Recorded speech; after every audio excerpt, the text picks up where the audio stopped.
What is up, guys? Welcome to Truth and Transparency. How are we feeling tonight? Good, good. I'm feeling great. I'm feeling really good. Well, Frank Catroppa is behind bars. Who is Frank Catroppa? Well, this is kind of a big deal for those of you guys who have been following my channel from the beginning. Sheldon Jeter Jr. out of Aliquippa. There's a case. I basically put together a nice little piece for him to hopefully get a new trial and for him to come home. So this is great news for Sheldon Jeter Jr., but Frank Catroppa was the ex-fiance of Rachael DelTondo. Rachael DelTondo pictured here. I'm going to show you guys a couple clips. So let me bring that up for you. Oh, let's go like this. Here we go. What is up, guys? Welcome. Thank you, Kelly, for that super sticker. Catroppa has not been named. Susan, Frank Catroppa has not been named a suspect, but today he took the extraordinary step of going public in an effort to clear his name. Dogged by rumors, speculation, and innuendo, today Rachael DelTondo's former fiancé, Frank Catroppa, and his attorney tried to clear the air. We wanted to be very, very clear publicly that Frank Catroppa has absolutely nothing whatsoever to do with what happened. And it's important to him, and it's important to his family that the public knows that. When you're with somebody for 8 years, that's quite some time, and you just hope to see that they at least get justice to this. And it's a sad case. Police have not named a suspect, but yesterday interviewed the Aliquippa businessman about whether there was bad blood between himself and DelTondo. And they appeared very satisfied with what we told them, and we provided alibi information that they were able to verify. That's all we can really do. The two were engaged. DelTondo even spoke with KDK's Marty Griffin about a dispute over her custom wedding gown, but the wedding was called off. A few months prior, Aliquippa police found DelTondo in a parked car with a juvenile student, but Catroppa said this had nothing to do with their breakup. The ending of the relationship had nothing whatsoever to do with the circumstances surrounding the investigation of her being in the car with a student or any of that. That sort of played out later. Still, last fall, the incident report was mysteriously leaked to DelTondo's employer, PA Cyber, which suspended her. Yesterday, District Attorney Lozier called the leak a personal vendetta. Some family members that were angry at her over some personal issues. But the district attorney called this a personal vendetta. Was he referring to your client? He was not. He was not. I think he was referring to naturally the person who committed the crime. Catroppa now hopes that police catch the real killer. It's an unfortunate, tragedy, and hopefully she gets justice. Now, Catroppa hopes that the investigators are satisfied and will now focus their attention elsewhere. We are staying on this case. Not anymore, motherfuckers. Welcome to the transparency. Let me give you the lowdown. Yes, this is the case that I covered. Yes, this is the case that I was at the trial. Yes, this is the case that I exclusively work with the family of Sheldon Jeter Jr. I destroyed the discovery, put it back all together, and 100% can prove that Sheldon Jeter Jr. did not commit any murders against Rachael DelTondo nor Tyreek PA. They never arrested anybody so far for the murder of Rachael DelTondo. Now, during my time I spent so much time in Aliquippa. It was like a second home to me back in 2021, 2022, and the beginning parts of 2023. I actually was on the phone with Sheldon Jeter Jr.'s mom today a couple different times. I talk to his family all the time. They're in great spirits. But let me explain what happened here. Frank Catroppa, I don't know if you guys know the famous alibi t-shirt shot. So after he comes out and does this bullshit and says that he wasn't there, blah, blah, the alibi that Frank Catroppa has is the woman pretty much that he strangled. Okay. And they have 2 kids together, one of which he struck and he hit. He just strangled her, then took her phone, deleted the videos that she was taking out of her phone, which is a crime. I'm going to show you all of his charges. But just because, let's even hypothetically say that Frank Catroppa was home during the time that Rachael DelTondo was gunned down and murdered in the driveway of her parents' home, who I have the utmost respect for, Lisa DelTondo, that's Rachel's mom, and Joe DelTondo, that's Rachel's dad, who I think the world of both of them. And I loved when they came out and told that DA he tried to use Rachel's name to get reelected this past, was it last year? And that blew up in his face. There's a different district attorney now of Beaver County, which is amazing. And I love the fact that her mom voiced her opinion and said, "You're not going to use my daughter, who you've done nothing for, to try to advance your political career and act like you're doing something now when you named Sheldon Jeter Jr. a person of interest." You came out and did that right before election. And I loved every second of it, because I would have done the same thing. Good old Italian family right there. So, like I said, I couldn't imagine being them. I can't imagine your kid getting shot 9 times in the back, okay, in the back of the driveway that you've lived in for so many years, that you raised your child in, a good area, and the circumstances surrounding that are just unimaginable. But so let's truly break this down. Frank Catroppa, it's just like a murder for hire, no different. Frank Catroppa could be involved and not have been the killer, pull the trigger, or I would love to know what the clinching alibi would be, but yeah. Let me show you guys something else. I want to show you what Frank Catroppa was charged with.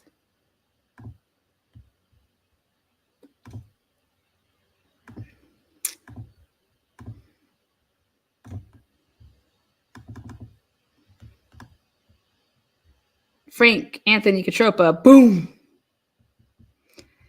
He's got 3 aliases. Here you go. 98989898989898. Okay. F2, strangulation. F3, robbery. F3, endangering welfare of children.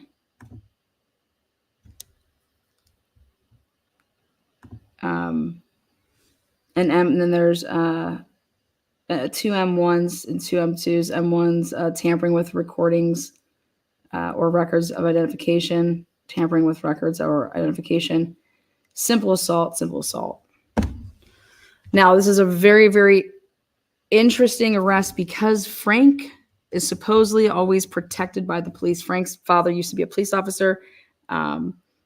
Questions surrounding how Frank's dad died, allegedly a heart attack, but you can't really find much on that. His dad was involved with some interesting activity when the gambling and stuff was going on, and when that got raided, allegedly he was the one that would tip off the gangsters, like, "Hey, they're coming, man, get your shit out of there."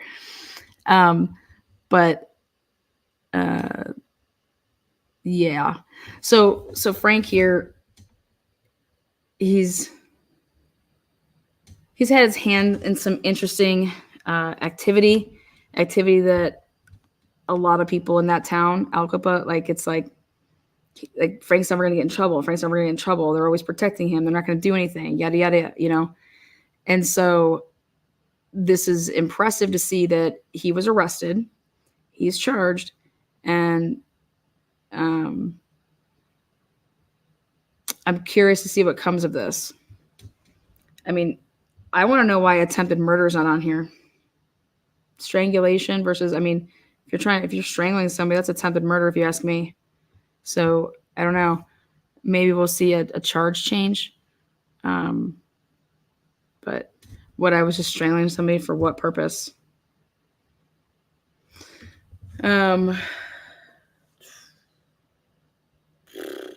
Now, the alleged person that he did this to, his baby mama, they have, like I said, a couple kids.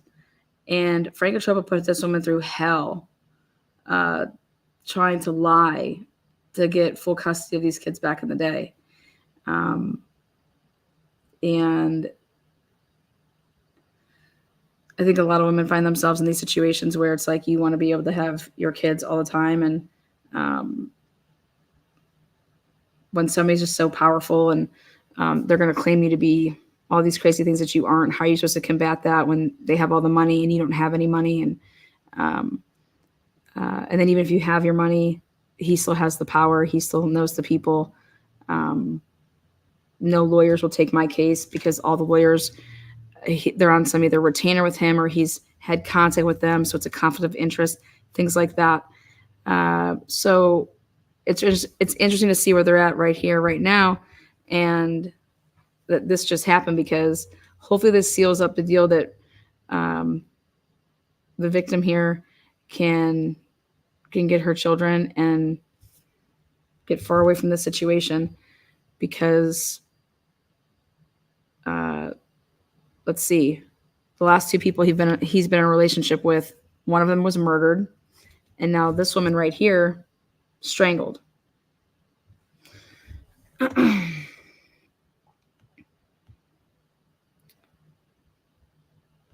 Now let's talk about what is on the line here.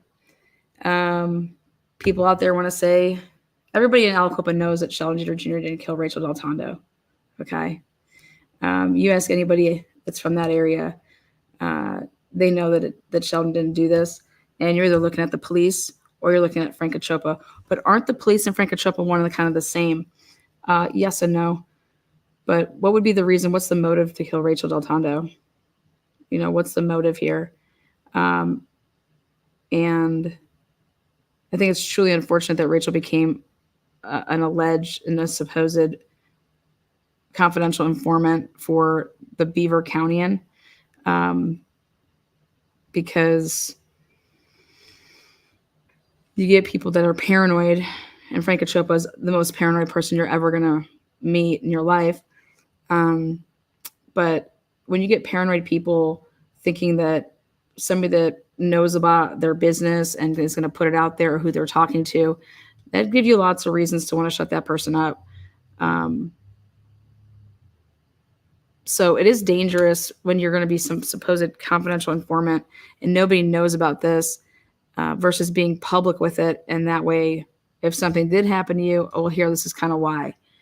The people that knew that Rachael was talking, like Rachael was definitely afraid of the police. Rachael didn't trust the police.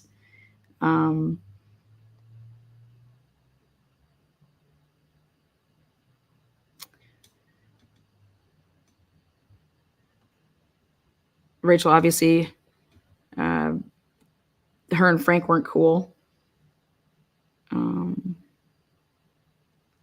And then you mix in the fact that they said, okay, well, here's Sheldon Jeter Jr. And where does he fall into this? And why does everybody want to point the finger at Sheldon for the killing of Rachael? There's a hell of more people that would be in line before that. For example, the people that dropped off for Rachael that night, the last people to see Rachael, literally, like, Rachael gets dropped off, Rachael's then shot. Rachael was basically shot in the same spot that she was dropped off in. No investigation. I mean, this investigation was so messed up from the beginning. The person that dropped off Rachael was one of the police officer's daughters, Ken Watkins's daughter, Lauren, again, younger girl. And then Sheldon Jeter Jr.'s half brother, And then his other half brother was actually talking to and dating Rachel. So it was a big old mess over there in Aliquippa, right? But again, yes and no, because then you have like the street talk. So I went there to clear that all out. Like, let's get all this mess out of here. Sheldon Jeter Jr. didn't have information, had no reason to kill Rachael DelTondo. The motive just isn't there. He also has alibis, and trust me, if they could have got him, they would have got him, then.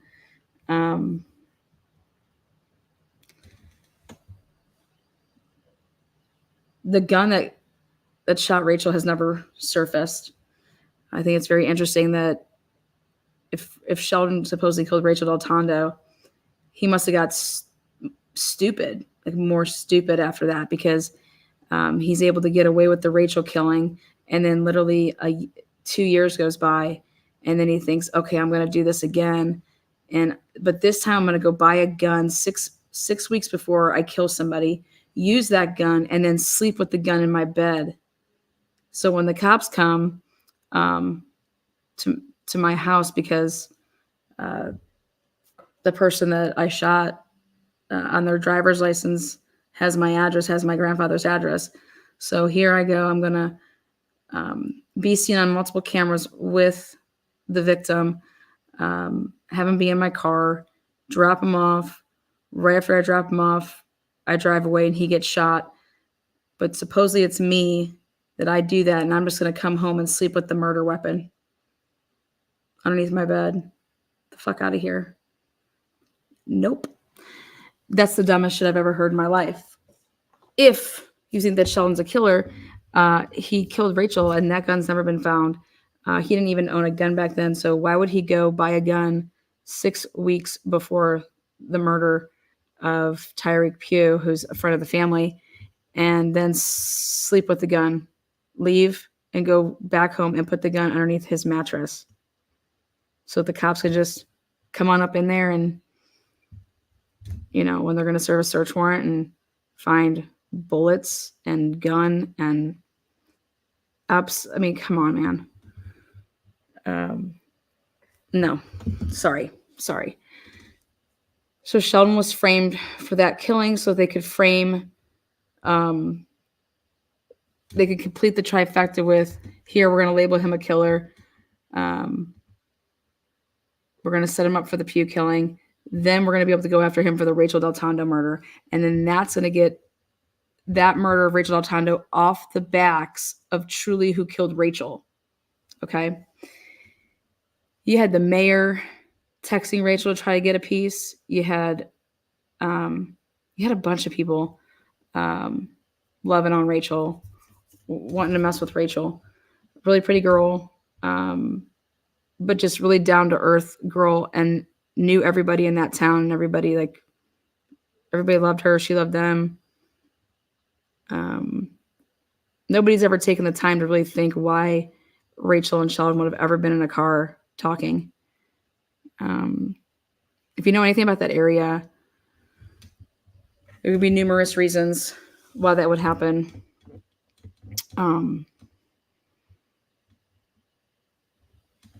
But then you have to ask yourself this: when they were caught in the car, Frank didn't know about it. So why would the cops not fill out a police report and do everything they're supposed to do? Because this could be a way for us to have blackmail over people, right? How could you not write up a report, but then 15 months later, when they were seen in that car, 15 months from then, all of a sudden a report surfaces and it's like verbatim of what would have happened. But how would you know verbatim what happened if you never wrote up the report in the first place, or if there were no notes on it or anything? Like, how would you remember like all the details that you put in that report? And then why all of a sudden would Frank Catroppa, who doesn't even know about this, have a friend say, hey, you should go down to the police department and go ask them for a police report and see truly what happened that night. He's like, what are you talking about? And so I got to the bottom of who all the players were and who made that phone call to Frank and why Frank truly went down to the police department to get that. I followed it all back. And, you know, it's like trolling on the internet, but in a little town. You put the word out so that because of what you said, then someone's going to go do this, and it's going to create a domino effect. And I've covered this a lot over the time, but staying on point with this, Frank's got himself in a lot of trouble here. I don't know how you get out of this unscathed. I don't think you do. But this would show me that Frank Catroppa is a hot-tempered, quick trigger man. He always has been, and he's paranoid. He's always been. And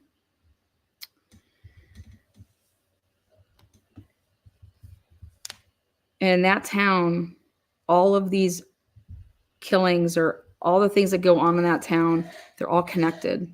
They're all the same families. It's really crazy. Yeah, he's violent. Yep. But these are all the things that they were saying that of Sheldon Jeter Jr. That Sheldon Jeter has a quick trigger on him, and all like this DA. This DA is just so. I'm so glad. Bye. Told you weren't going to win. Told you we were going to get the votes out there. So here I want to show you guys a couple more clips here. But this is. It sounds like Bonner's Ferry. I think it's a little. Bonner's Ferry doesn't air their dirty laundry like Beaver County does. So Bonner's Ferry, they don't let things get out. Let's see. Let's go with.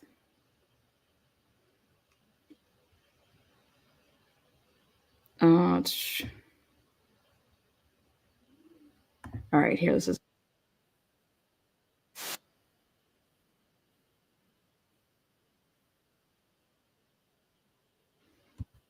See Rachael DelTondo alive. Also, word of 2 more search warrants. Investigator. Okay, so this was a week after Rachael was gunned down. In more than a week, and still no arrest in the murder of a former teacher in Aliquippa. Tonight, though, police are looking into a version of events reported by one of the last people to see Rachael DelTondo alive. Also, word of 2 more search warrants. Investigator Andy Sheehan joins us live with more on all of this. Andy. Well, Ken, police have executed 2 new search warrants, one on the Facebook account of 17-year-old Lauren Watkins. Police are questioning her version of events that evening. Yeah, there it is. There are still no charges in Rachael DelTondo's murder, as police investigators are painstakingly recreating the events of her final hours, now focusing on the statements of her 17-year-old girlfriend, Lauren Watkins, one of the last people to see her alive. According to her statements to police, Watkins spent virtually the entire night with DelTondo. The two went to the Circle K convenience store together and later picked up Sheldon Jeter's brother, Tyree. The 3 then went to Hank's frozen custard stand in New Brighton before driving back to Aliquippa. According to her statement, Lauren Watkins says she and Tyree Jeter dropped DelTondo off at her mother's house at approximately 10:44 p.m. and then drove off, stating that she saw no assailant nor heard any gunshots. At 10:48 p.m., Aliquippa police received a report of gunfire. But Lauren Watkins told police that she was driving Tyree Jeter home when her mother contacted her and told her to come home. According to sources close to the investigation, police have questioned this version of events from the beginning and now have redoubled their efforts to determine if there are any discrepancies. To that end, they have confiscated Laura Watkins' cell phone and they have executed this search warrant on her mother, Stephanie Watkins' private Facebook account. As of today, police have executed warrants on the Facebook accounts of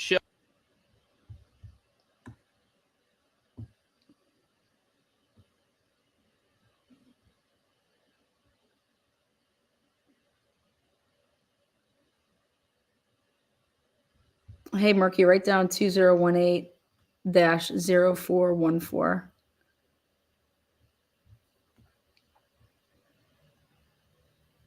Book accounts of Sheldon Jeter, Lauren Watkins, and her mother Stephanie, asking for all communications and private messages from May 11th through May 15th, 2 days before the murder until 2 days after the murder.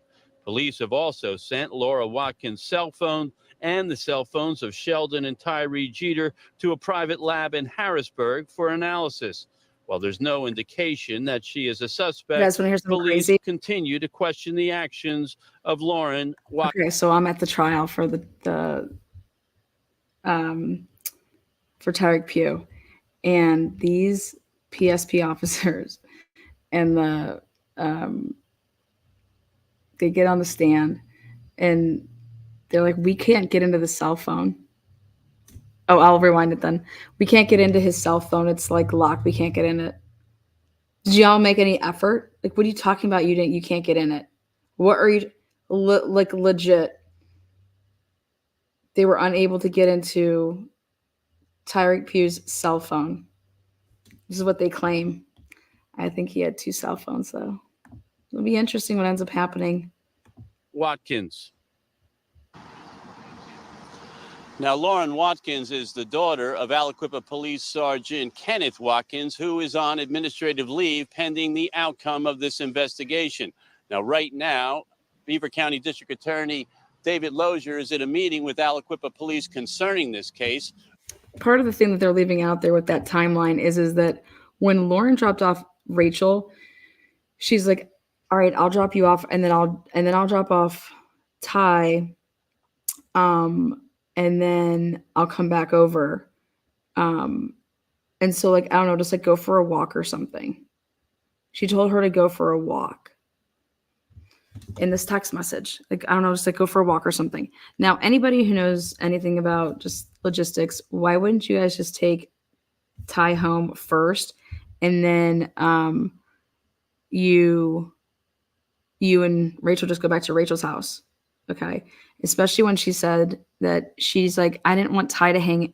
Like, we didn't want, it was just going to be like a girls' night after that. So like, we didn't want to hurt Ty's feelings. So like we just didn't tell him, you know? And so like I drop off Rachael and then I go to drop off Ty. And like, I was texting a couple different times with Rachael, like while this was happening, like to go there. And she was like play-by-playing it for her. Like, meaning like Lauren Watkins was play-by-playing it to Rachael to say, hey, okay, I just got here. Okay, hey, I'm going to leave in 10 minutes. I'll see you in a minute. Like play-by-playing it for her. But then they say here that Lauren's mom calls her and says, you need to come home. I have to talk to you. Okay. Well, she was play-by-playing it for her, but you don't think that you should play-by-play it and say, call Rachael on the phone, be like, or attempt to call Rachael or text her and say, my mom wants me to stop at home really quick. I'm stopping by there. I'll be right over. You have to remember, like, all these places are really close together. This is just things that you would normally do, especially if she was play-by-playing every other stupid fucking minute of that night, because I have all the text messages. And so I said, that's just nuts. Well, here, Lauren Watkins' mom already knew that Rachael DelTondo was shot. Okay. And so she wanted her to come home. And when she got home, she told her that Rachael was shot. Now, you knew that your daughter was with Rachael. Why didn't you think that your daughter could have possibly been shot? Think about that. Also think about this. Then they interviewed Ty. And when in his interview, he states he shouldn't know that Rachael or that Watkins was going back over to Rachel's house, because remember, Rachael and Lauren Watkins, according to Lauren Watkins, is that we didn't want to hurt Ty's feelings, so we didn't tell him that we were going to be hanging out after that. So, but when Ty was interviewed, he says, when he's asked, well, when Lauren came here and she dropped you off, then like, where'd Lauren go? And she's like, oh, she went back over to Rachel's. She was going back to Rachel's. Wait, excuse me? That boy should have said, I don't know. She told me she was going home, right? Not, oh, well, she told me she was going to Rachel's. I said, boom, right there. Fuck you. I caught you in the biggest lie, because according to your story, is that you and Rachel don't want Ty to know that y'all are hanging out some more, right? Because you don't want to hurt his fifis. So I took Rachel home first, which is like, okay, make it seem like that we're still not hanging out or whatever afterward. And then I took Ty home. And then after I took Ty home, then I was going to go back to Rachel's. This is what she tells the police. And I said, oh, well, Tyreek Jeter just blew up that story, because when he was interviewed, he said that when he was asked, well, where was Lauren headed? Well, Lauren was headed back to DelTondo's, Rachel's. Then I said, oh, fuck. Oh, no. Nope, and nope. And it's just Occam's razor. It's very, very simple. Do you guys realize that the same spot that Rachael DelTondo's body was found, where she was found laying, is right where they dropped her off?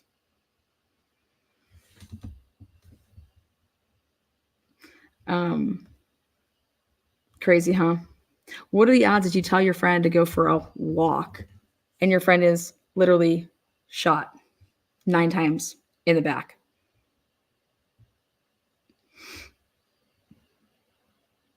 Unfucking believable. Like, you would think that Tyreek Jeter would be hauled right down to the station right away. You think that Lauren Watkins would be hauled down right away to the station and put in separate rooms and talked? You think any of that should happen?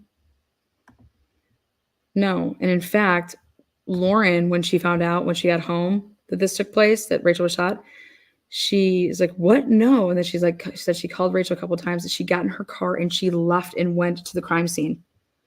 Then Kenneth Watkins, her daddy, goes to the crime scene, and they're all up past they're all up in there. Unbelievable. But this is just the level of incompetency. We'll have more on it at 6 o'clock. For now, live in Aliquippa, Andy Sheehan, KDKA TV News. And you know what's crazy is, so when I was doing I have so much film from there.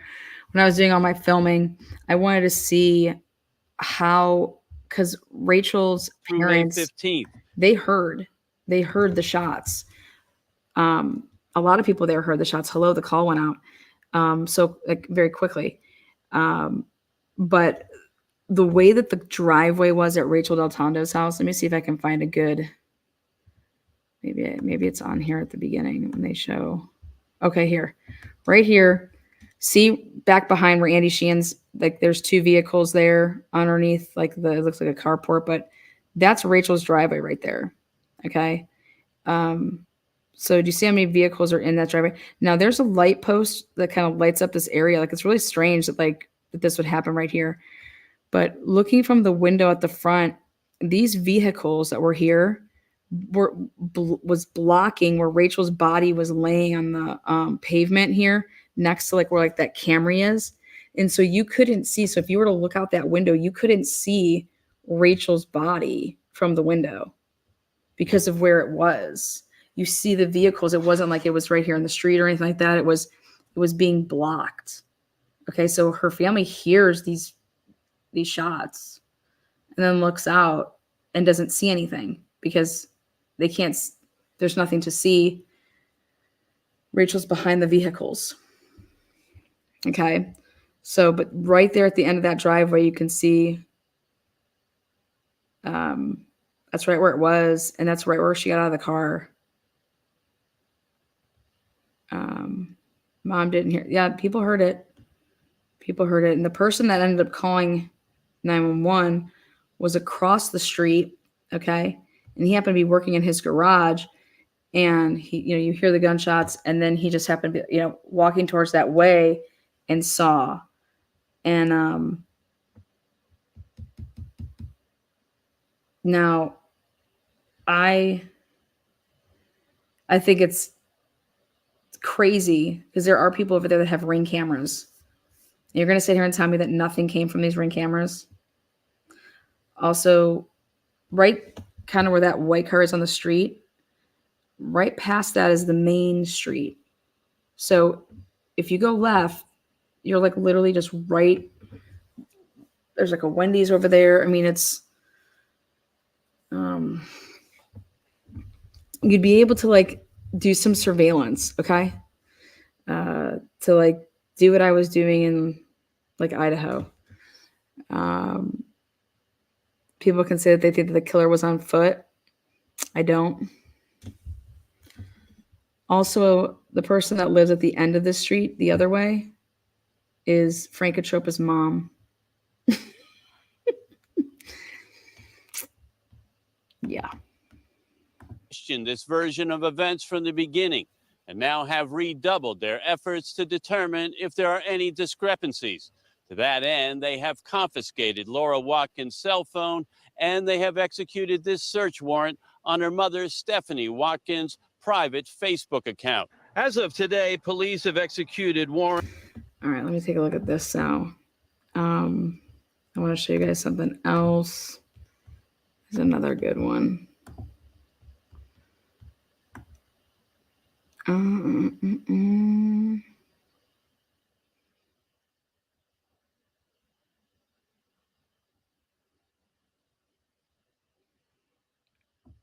Let's see, based off of, all right, let's see what they say compared to my timeline of events. Ready?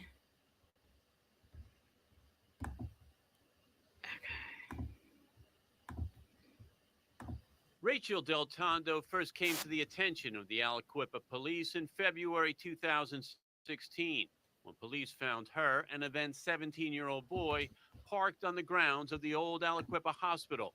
That young man is Sheldon Jeter, now 20, a former Aliquippa basketball and football star who still lives in town. According to this police incident report, the car windows were steamed up and Jeter was reclined. But DelTondo told the officer she was counseling Jeter, whom she's described as a former student. She was not charged, and police drove Jeter home. Shortly afterwards, DelTondo was engaged to local businessman Frank Katropa, and in February 2017, she and her mother were interviewed by Marty Griffin for a story about a dispute over her custom wedding dress. But the couple broke up and didn't go through with the wedding. Then in November 2017, the police incident report was leaked to the media and DelTondo's employer, PA Cyber Charter School, an act District Attorney David Lozier called a personal vendetta. As you all probably know, there was a family, some family members that were angry at her over some personal issues. The district attorney called this a personal vendetta. Was he referring to your client? He was not. He was not. Katropa and his attorney addressed the matter, saying the breakup with DelTondo had nothing to do with Jeter, and Katropa knows nothing about the murder. We wanted to be very, very clear publicly that Frank Katropa. This is a horrible. That's horrible.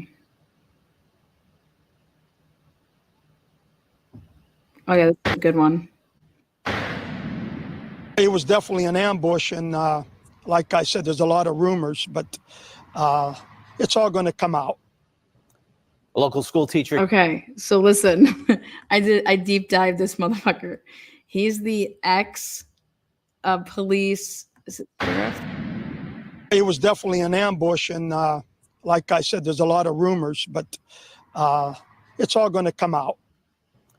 A local school teacher. Okay, so I deep dived him because I was like, who is this guy? Dude, his wife,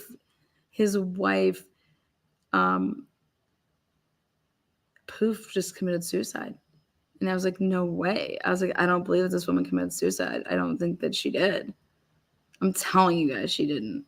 I swear. I deep dived the fuck out of that. And there's a lot of people that don't believe it either. And yeah, it was this. I'm telling you, this town is just, whew. School teacher killed in her mother's driveway. Tonight, we're learning more about a second search warrant in the Rachael DelTondo murder investigation. Megan Schiller talked with the family of the main target of that search warrant, and she joins us live now outside the Aliquippa Police Department. Megan.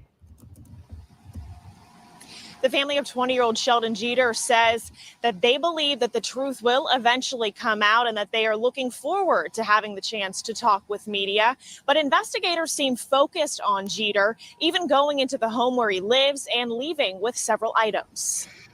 They took The his case right PlayStation. now revolves around this man, 20-year-old. That search warrant. They took his PlayStations. They went out. They left there with like all of his electronics, like PlayStation, shit like that. They took clothes, socks, shoes, like shit, tons of shit like that, and tested it all. It all came back negative. Everything that boy said he was doing that day, he did. Everything that he said he was doing that night, he did. He was with people. He was driving people home that he was hanging out with. He actually passes at one point Lauren driving Rachel, and then because he was supposed to go get ice cream with those three, but when he they kind of I guess you'd say left. I would say I guess say left him, but yeah, technically I guess you could say that. But they went to Hank's. He didn't come back in time. They left. We'll also go and check out what time Hank's closes. If they didn't leave, they would have never made it. And he had texted Lauren and said, "Yo, did I just see you guys? Did I just see you driving?" And so there's text between them, but I think it was in Facebook. Old Sheldon Jeter. Family tells us he lives here on Orchard Street in Aliquippa. According to a warrant filed Thursday, investigators searched the home for dirty clothes and guns, specifically a 9mm. They also wanted cell phones, laptops, tablets, video game systems, and any written notes to or from the victim, 33-year-old Rachael DelTondo. Wonderful girl, always bubbly. Always. She had a personality out of this world. Former Beaver County Sheriff George David knows the victim and her family well. He worked the streets of Aliquippa for decades and says this case is unique. Well, there's a lot of twists and turns, a lot of rumors, and a lot of people don't know what they're talking about. They just ought to shut their mouth. I love it. Let the family deal with it. Let the family Let the DA deal right with there. it. See? And the Aliquippa police. Okay, do you see where they're all located here? Look at Family deal with it. You see what was in the driveway? Right there. It's a really good look. White car, okay? See these cars that are right here along the sideline? Her house. You couldn't see. Her body was behind those cars. Let the DA. See where they're at the end? See how they have the tent up over there? You guys know they were out there like a day or two or three later with metal detectors looking for casings.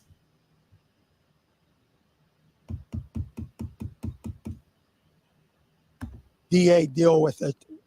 And the Aliquippa police and their parents. Oh, God, this is fucking, I can't even.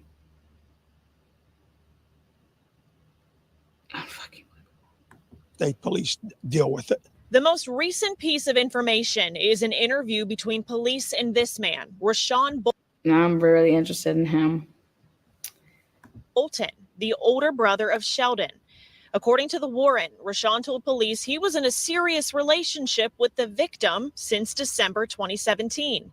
He told police about an altercation from 3 months ago when he and the victim were outside of his home. His younger brother Sheldon showed up and reportedly said, "That expletive told me she was with Amy," and then said to her, "If my brother wasn't here, I'd expletive you up." And this has been since, because I got to the bottom of this. This never transpired. Like, who is the, see how this is from like a search warrant? Okay, so that would come from the statement of a police officer. Okay.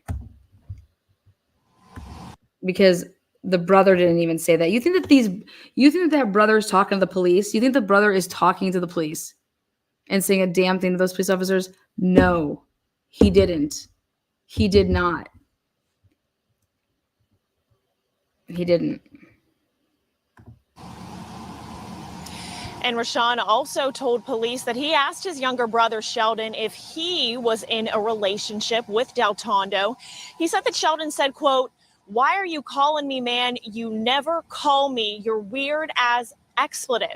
And that's when Rashawn says that Sheldon started laughing and then hung up the phone.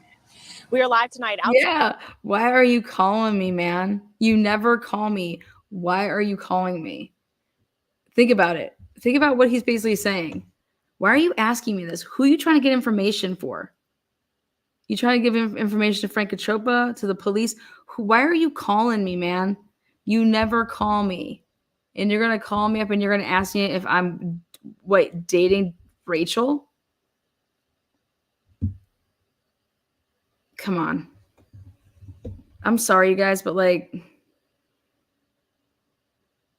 do you really think that those two boys in Aliquippa were fucking calling each other on the phone, gossiping like that? Hey, I was just wondering. Like, give me a break. No, that is not happening. Outside of the Aliquippa Police Department, Megan Schiller, KDKA TV News. Fucked all that. I mean, but they're trying to so feel it from like Sean's point of view, his older brother, to say like, now you guys are putting me out there to act like this is going around. People think I'm talking to the cops.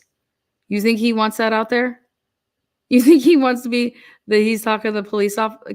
This If is my brother wasn't here, I'd expletive you up. I'd fuck you up. And Rashawn also told police that he asked his younger brother Sheldon if he was in a relationship with. So this is clearly coming from a probable cause, and we know what we think of that now. All the way. DelTondo. He said that Sheldon said, quote, "Why are you calling me, man? You never call me. You're weird as expletive." And that's when Rashawn says that Sheldon started laughing and then hung up the phone. We are live tonight outside of the Aliquippa Police Department. Megan Schiller, KDKA TV News. I think it's fucking hilarious. Get out of here. Speaking of which, you want to know what else is hilarious? Not really hilarious, but did you guys know that P. Diddy told Cassie that I'm going to blow up Kid Cudi's car? And the motherfucker went and blew it up. That's in the 47 pages. What is wrong with people? P. Diddy. Bye-bye. Oh yeah, this is unreal.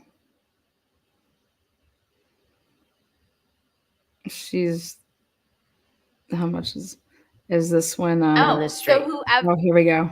Okay, this is a clip from when they did the Dateline, or what was it?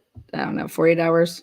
What was her mood that day on Mother's Day? She was completely normal, full of life, fun, bubbly, laughing, joking. Nothing was out of the ordinary. That day?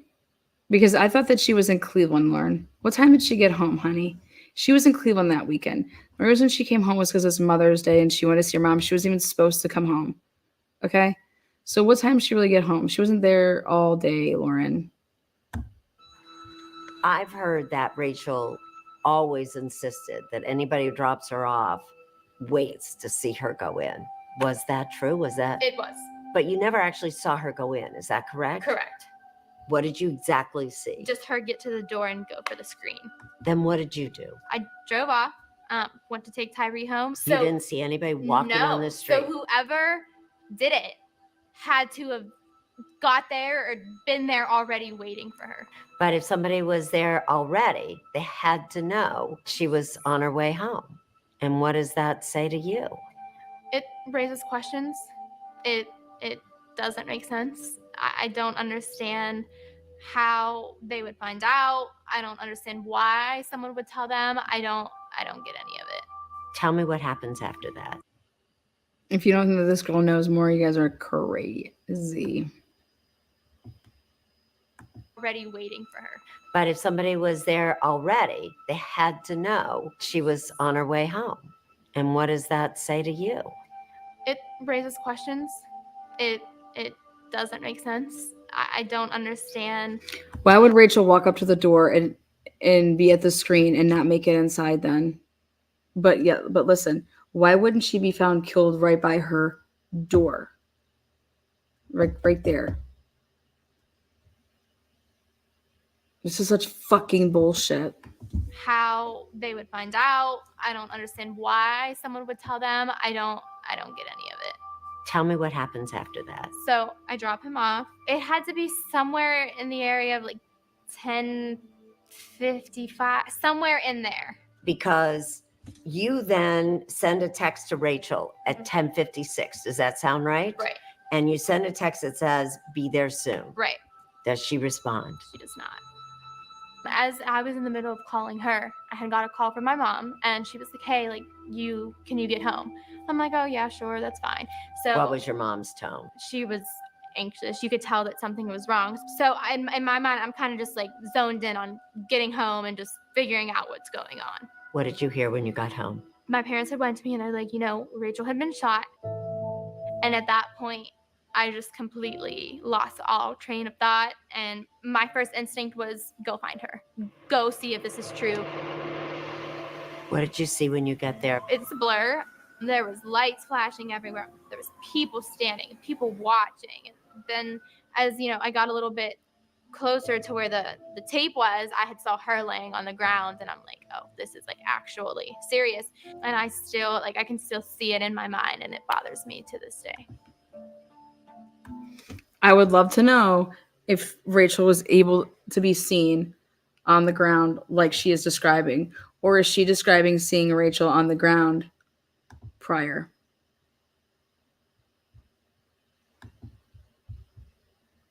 One more time for you guys. This is Lauren Watkins. She participated in the 48-hour special. What was her mood that day on Mother's Day? She was completely normal, full of life, fun, bubbly, laughing, joking. Nothing was out of the ordinary. I've heard that Rachel always insisted that anybody who drops her off waits to see her go in. Was that true? It was. But you never actually saw her go in, is that correct? Correct. What did you exactly see? Just her get to the door and go for the screen. Then what did you do? I drove off, went to take Tyree home. You didn't see anybody walking on the street? So whoever did it had to have got there or been there already waiting for her.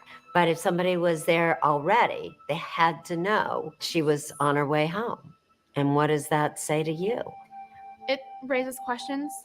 It doesn't make sense. I don't understand. This is a hit. This is a fucking hit. They would find out. Shut I don't up. understand why someone would tell them. I don't get any of it. Tell me what happens after that. So I drop him off. It had to be somewhere in the area of like 10:55, somewhere in there. Because you then send a text to Rachel at 10:56. Does that sound right? Right. And you send a text that says, be there soon. Right. Does she respond? She does not. Why aren't you checking out all the other text messages she was sending her? She was play-by-playing her. As I was in the middle of calling her, I had got a call from my mom, and she was like, hey, like, can you get home? I'm like, oh yeah, sure, that's fine. So What was your mom's tone? she was anxious. You could tell that something was wrong. So in my mind, I'm kind of just like zoned in on getting home and just figuring out what's going on. What did you hear when you got home? My parents had went to me and they're like, Rachel had been shot. And at that point, I just completely lost all train of thought. And my first instinct was go find her. Go see if this is true. What did you see when you got there? It's a blur. There was lights flashing everywhere. There was people standing, people watching. And then as, I got a little bit closer to where the tape was, I had saw her laying on the ground, and I'm like, oh, this is like actually serious. And I still, I can still see it in my mind, and it bothers me to this day. Do something about it. All right. Yeah, so Lauren Watkins.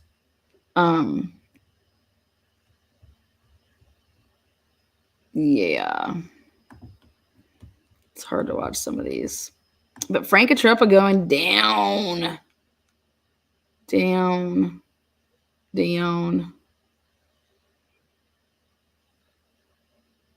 Look at, we're making progress 9 months later. There have been no arrests. Where is the investigation headed, and will someone eventually be charged? KDKA investigator Andy Sheehan has been on the case from the beginning and goes looking for answers.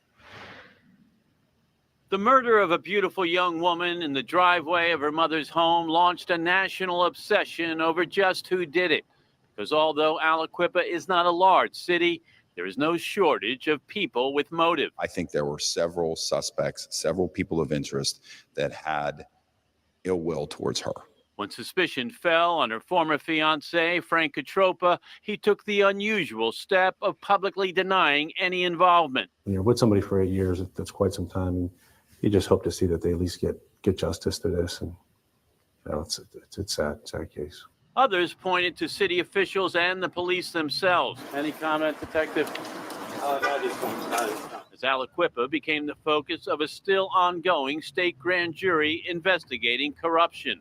So last summer, District Attorney David Lozier denied reports that DelTondo had been called to testify. To the best of my knowledge, she was not a witness in another outside investigation that has anything to do with this homicide. Instead, according to sources and a series of search warrants, investigators have focused on DelTondo's on-again, off-again boyfriend, former high school football and basketball star Sheldon Jeter, whose attorney has maintained was not involved. He was not angry with her, and there was no motive whatsoever for him to do anything to Rachel. But 9 months after the murder, there have been no arrests as investigators struggle with two stodgy problems. Watch this. Whatsoever for him to do anything to Rachel. But 9 months after the murder, there have been no arrests as investigators. So listen to this. Rachel went down to the police department. She said her mom went down there. I think her dad went too. I know her mom went down there. They went down there to say, listen, like she was complaining about the police were following her. She was being followed, and she wanted to know if Frank put the police up to it or if the police were doing it on their own.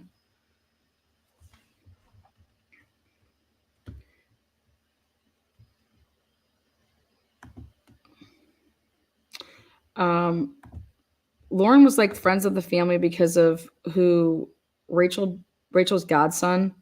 And Lauren was like friends of like with their family. So like, that's how like they, it was like friends of families type of thing.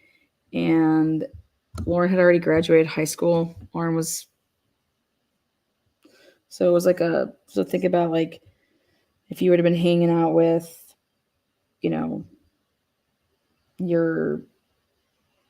one of like your cousins or your aunt's good friends or something like that. It's the best way I can describe with like Lauren and Rachel, because it was from Rachael DelTondo's godson.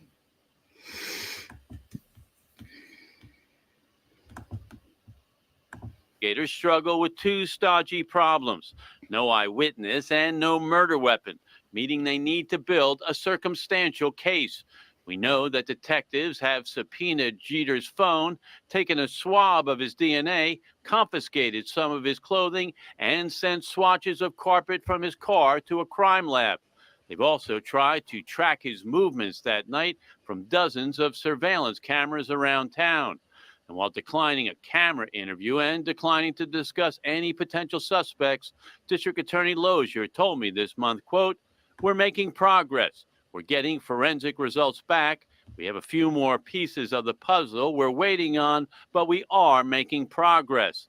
Still, Santa Cola says Jeter has airtight alibi witnesses who have not shifted their stories, Not even one after bit. repeated interrogations by investigators. He was with his mother at some time. He was at his house. He was with his friends, doing the things that 19 and 20-year-olds do. And should Jeter be charged, Santa Cola says prosecutors can expect a scorched earth defense. I think that it would be very relevant what everybody else was doing at the time, other people that had motives, things that might have been going on in the police department, things that might have been going on with the victim herself. It's just a crazy case at this point in time. Now, while District Attorney Lozier says they're making progress, Santa Cola, maybe you should have put that fierce, scorching defense on when you fucking had the chance. Your ass is going down for ineffective assistance of counsel, so didn't even bother open up that damn discovery, did you? Shame on these fat fucks, skinny fucks, coked out fucks. All you people are fucks.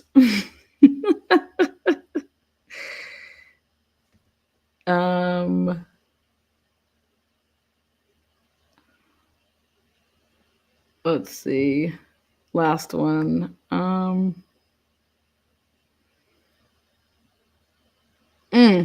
Now this is amazing. Local police chief has been placed on paid leave. Okay, you guys know like the Canton and the Karen Reed stuff. So this happened at a The meeting. latest fallout from an ongoing investigation by state and federal authorities. Part of that probe includes the recent murder. You guys, they went through 3 police chiefs in a matter of like, fuck, I don't even know, 3 weeks. Of a former teacher. Brenda Waters is live with the details this morning. Brenda.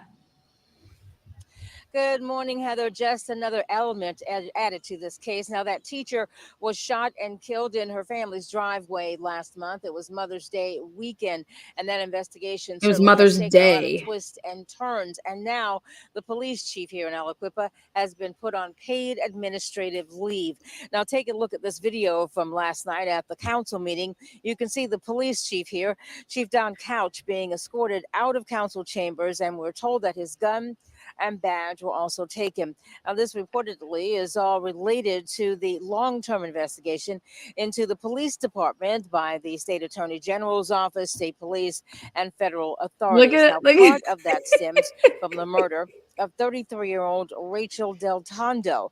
This was on Mother's. You guys, Couch went from being the police chief to working at like Home Depot or Lowe's or some shit like that. But you don't understand, like, all these motherfuckers have all this dirt on each other. Like, they are so dirty. This town, these people are just so dirty. Mother's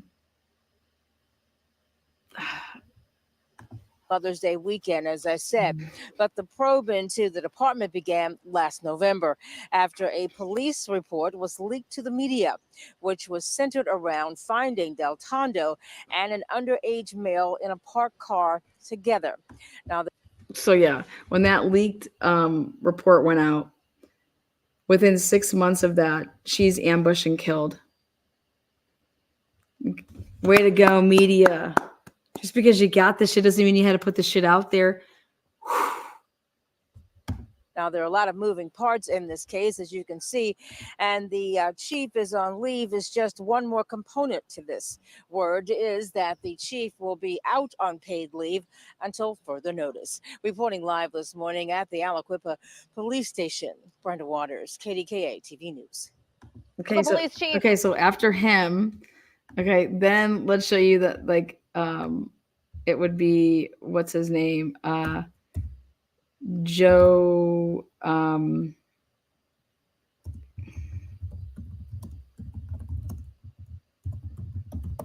oops. Yeah, here we go. Breaking news, a hearing has just wrapped up on the charges against the assistant chief of the Aliquippa police force. He's accused of sending a lewd video to a teenage girl and secretly recording a phone call with the police chief. Bob Allen joins us now live with more. Bob. Wait for it, here it comes. Ken, Assistant Police Chief Joseph Percival was facing charges in 2 separate cases, one for sending a lewd video to a minor and the other for recording a conversation with then Police Chief Don Couch without the chief's knowledge. Now, Percival was named police chief, replacing the suspended Couch, but 2 days later, he was charged with sending that lewd video to a 17-year-old girl who happens to be the daughter of a police officer. Wait a second, you guys. Let me just explain this if you don't know this. Couch goes. He goes in.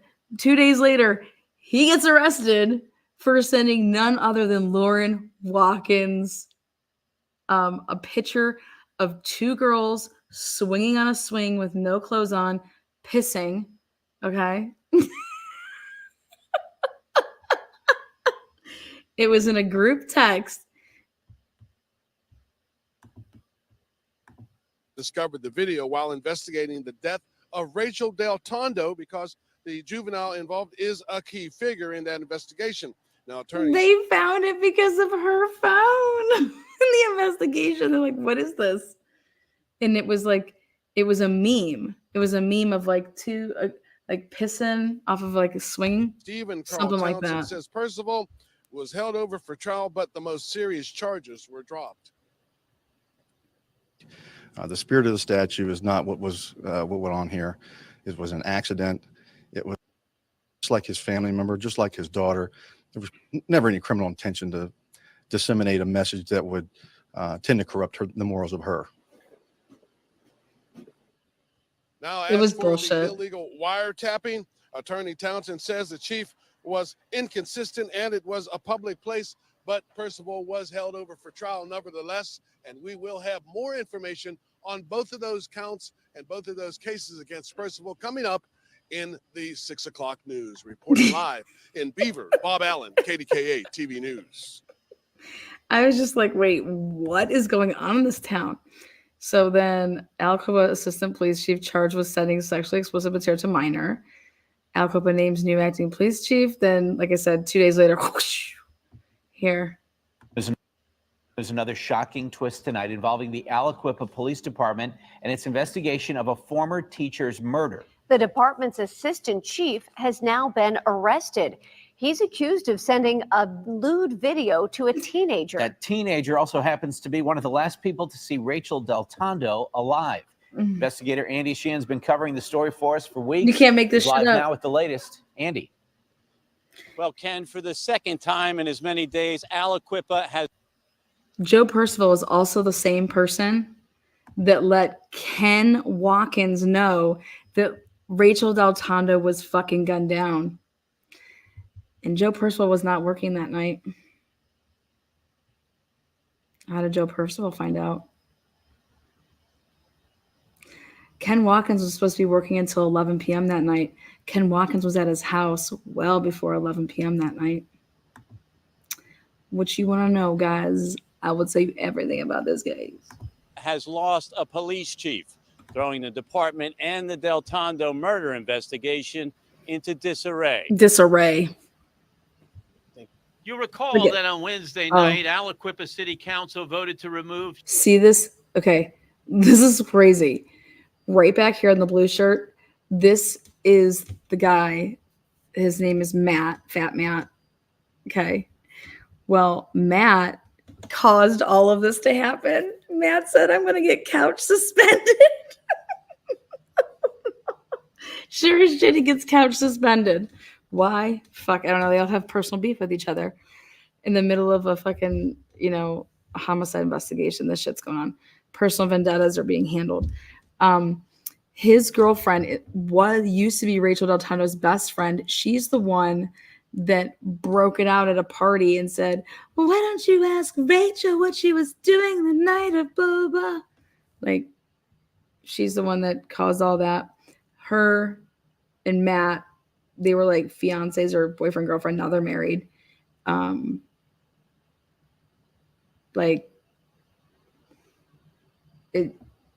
her version of events of like, she accuses Rachel of doing drugs. She's just, it's wild. Chief Donald Couch, replacing him in an acting capacity with this man, then Assistant Chief Joseph Percival. Well, this morning, Beaver County detectives arrested Percival for corruption of a minor for sending a lewd video to a 17-year-old girl. And that girl in question is central to the DelTondo murder investigation. According to the criminal complaint, Percival sent a video of a half-naked woman urinating on a swing in a group text that included Lauren Watkins, who was with DelTondo the night of the murder. She's also the daughter of Aliquippa Police Lieutenant Kenneth Watkins, who is also on administrative leave pending the outcome of the murder investigation. According to the complaint, it was Watkins' wife, Stephanie, who objected to the video, texting the word perv to Percival and then, quote, my daughter is too young to see this. Percival replies, SMH, shaking my head. She is 21. To which Mrs. Watkins replies, 17. Percival, and it's a girl taking a pee. These texts were sent 3 days before the DelTondo murder and were uncovered when investigators confiscated Lauren Watkins' cell phone as part of that investigation.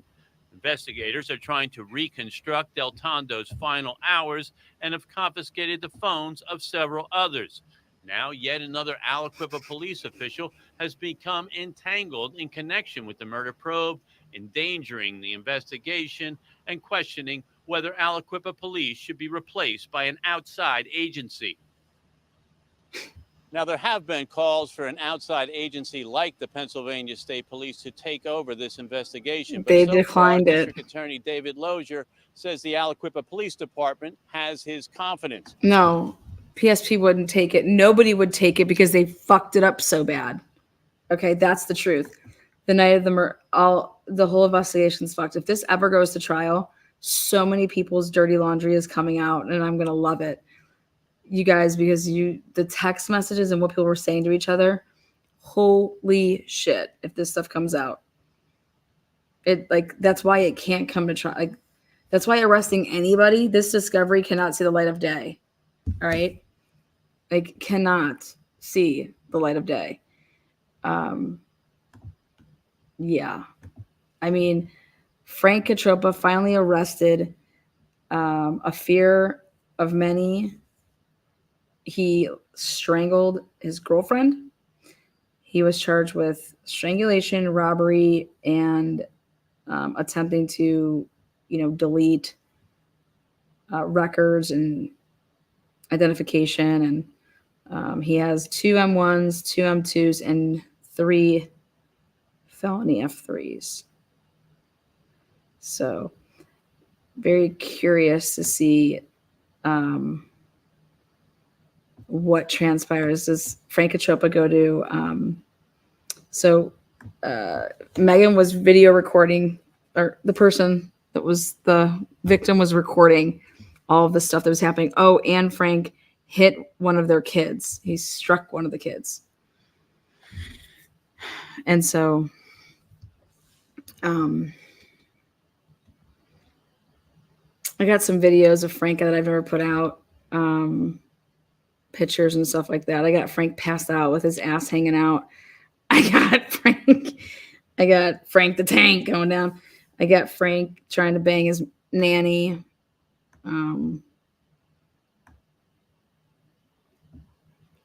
I believe a big chunk of Frank's, what was it? It was a huge bust that happened back. When was it? Somebody lost a shit ton of product and a shit ton of money. When was it? I want to say 2023, the beginning of the year. I'll have to go back and check. But, oh yeah. And what ends up happening here, for whatever reason, these people in Beaver County, man, they keep their mouth shut, okay? And these people aren't ratting. Drugs, big drug bust, lots of money, lots of drugs. And so it's like, these people are keeping their mouth shut, and I think that a lot of people are getting paid on the back end. Go there, do your 5 years. Go there, go do 10. Kind of like the P. Diddy situation. What's his name? You guys know that J-Lo's name was put out in the world, right? J-Lo's got to be shitting bricks. J-Lo brought the gun to the clubs, the nightclub. And then it's word surfacing that, P. Diddy was the one that actually shot up that club. And what's his name went down for P. Diddy, took the rap for him, went to prison for 10 years. I mean, how much money do you think P. Diddy got him on the back end? Busted for what? With what? I didn't say Frankie got busted with drugs.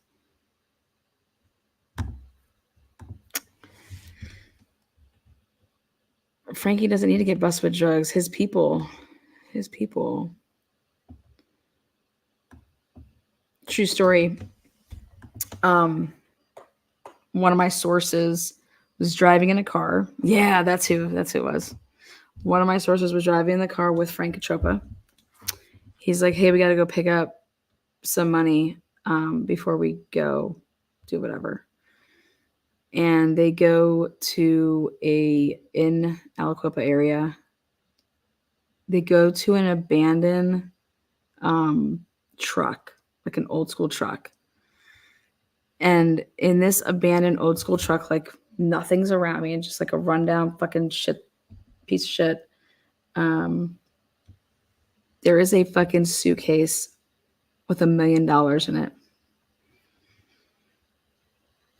Fucking yanks this fucking big bag and then throws the money into the front of the trunk of the Tesla. You know how like the trunks are like, but the one, $1 million. $1 million was just chilling in this truck. Like, I'm like, no, man, they had to have eyes on that truck. Okay. You're just going to leave $1 million stashed in there. Like, who's going to think to go check a beat up truck in like some lot?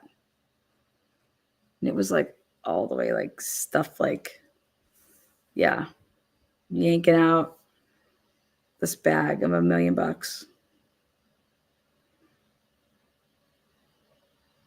It's pretty crazy, huh? And I trust this source. Like, yeah.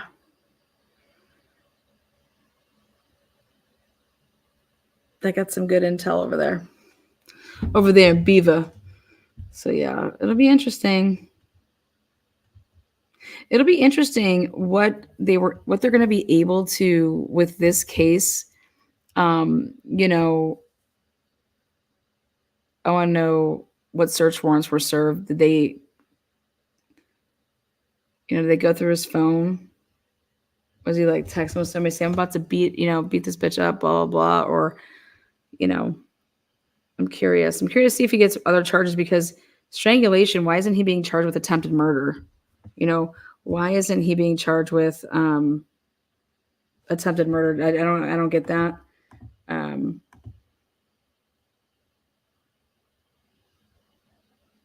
But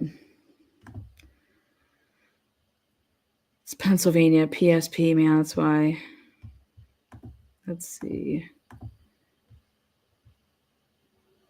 But yeah, that's about it. Keep it right there at 1:15. I want to thank you guys for popping in. I'll have a lot more information here over the next couple days, and I will be serving it up on a platter over here. Okay. Again, free Sheldon shooter. Good old PSP. Justice for Frank's victims. How do you hit your own kid, you sick son of a bitch, man?